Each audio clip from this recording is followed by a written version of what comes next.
বলি বাবা মার ওপর রাগ করে ভাতের থালা ছেড়ে চলে এলি। আমাদের সাথে তোর কিসের শত্রুতা? মা, তোমার প্রাণে কি দয়া মায়া কিচ্ছু নেই? আজই অনুপমা বিধবা হলো আর তুমি তার সম্বন্ধে এমন কথা বলতে পারলে? সে নাকি বাপের বোঝা। আচ্ছা মা, তুমিও তো একজন মেয়ে মানুষ। ওই মেয়ে মানুষের জন্য আমি আমার সর্বস্ব হারিয়েছি, আমি ভুলে যাব? কিন্তু তার জন্য আমি দায়ী ছিলাম মা। বিবাহ ছেড়ে আমি পালিয়েছিলাম। বোনের হবু বর যদি বিয়ের আগে পালিয়ে যায় তবে কোনো দাদার মাথা ঠিক থাকে না। আর যদি আমার একটা বোন থাকতো, তার সাথে যদি এমনটা হতো, আমিও তেমনটাই করতাম।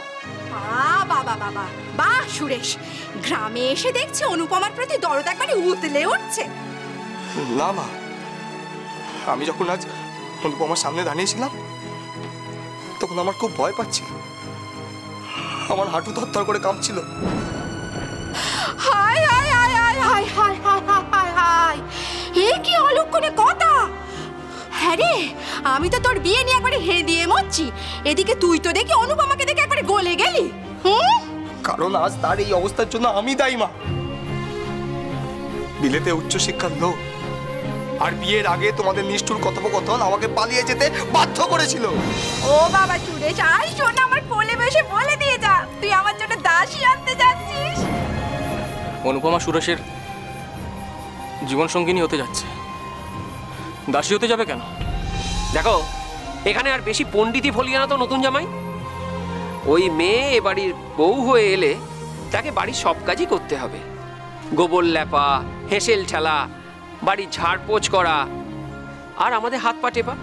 এ দেখো না, সুরেশের মায়ের তো বয়সও হয়েছে। হ্যাঁ রে সুরেশ, তুই সব কিছুর জন্য তোর এই পুরো বাবা মাকে দোষছিস? না, আমি তো বলছি সব দোষ আমার। আমাকে দয়া করে একটু একা থাকতে দাও, আমার ঘর থেকে চলে যাও, চলে যাও।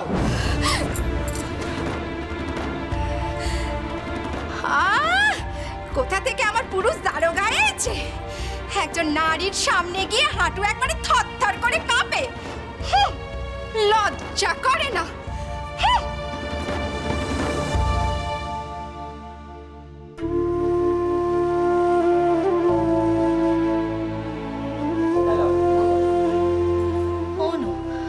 ভোলাকে বল না উনুনটা ধরিয়ে দিতে।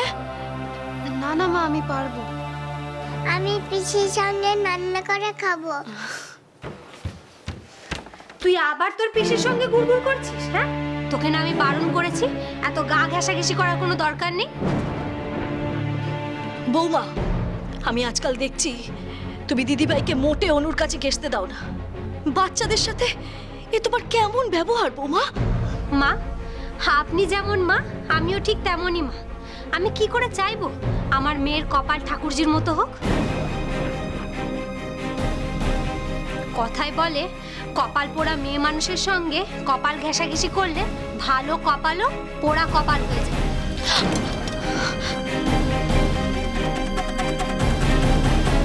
হলো তো, হবে নাই বা কেন? এই মেয়ের কথার যা ঝাঁজ, হাত তো পুড়বেই। তাহলে তাই সই মা, যখন আমার কথা এতই ঝাঁজ, তাহলে বাচ্চা কাচ্চা নিয়ে আমাকে বাপের বাড়ি পাঠিয়ে দিন না। এমন অভিশাপের মতো মেয়ে মানুষের সঙ্গে সংসার করতে আর আমার ভালো লাগছে না। বেশ, তবে তাই হোক। আমি আর তোমার শ্বশুর মশাই এখনো বেঁচে আছি। আমরা বেঁচে থাকতে তোমার এইসব তেরা বেঁকা কথা আমি আমার মেয়েটাকে শুনতে দেব না। এমনিতেই আমার মেয়েটার জীবনে অনেক জ্বালা যন্ত্রণা। তুমি যাও, তোমার দু চোখ যেদিকে যায় তুমি যেতে পারো। তোমাকে এই সংসারে অত দরকার নেই। মা, এই বেদবা মেয়ের জন্য আপনি আমাকে ঘর থেকে তাড়িয়ে দিচ্ছেন? ওগো, তুমি শুনতে পাচ্ছ? তোমার এই সৎ মা কেমন আমাদের ঘরে আগুন লাগাচ্ছে। কি করছিস কি তুই? হ্যাঁ, চল চল এখান থেকে, ওঠ বলছি। ও দিদি, চল। ও দিদি, তুমি আমার জন্য বৌদিদির সাথে অমন ব্যবহার কেন করলে মা? তুই চুপ করো না, ওর শাস্তির দরকার আছে। নইলে যে ও লাগাম ছাড়া হয়ে যাচ্ছে।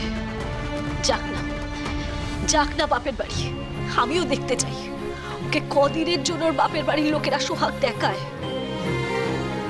মা দুর্গাও 5 দিনের জন্য বাপের বাড়িতে আসেন বলেই ঘটা করে তাকে পুজো করা হয়। থাকতেন 4টে ছেলে মেয়ে নিয়ে, তখন দেখতাম সবার কত ভক্তি। হিরে মানিককে আমি কুড়ি ঘরের নামটা শেখালাম, পলাকেও তো মুখে আমি অ আ বলা শেখাচ্ছি মা। ওরা যদি মামা বাড়ি চলে যায়, ওদের পড়াশোনা তো সব বন্ধ হয়ে যাবে গো। শরৎচন্দ্র চট্টোপাধ্যায়ের অনুপমার প্রেম, সোম থেকে শনি সন্ধে 7:30টায় আকাশ আটে।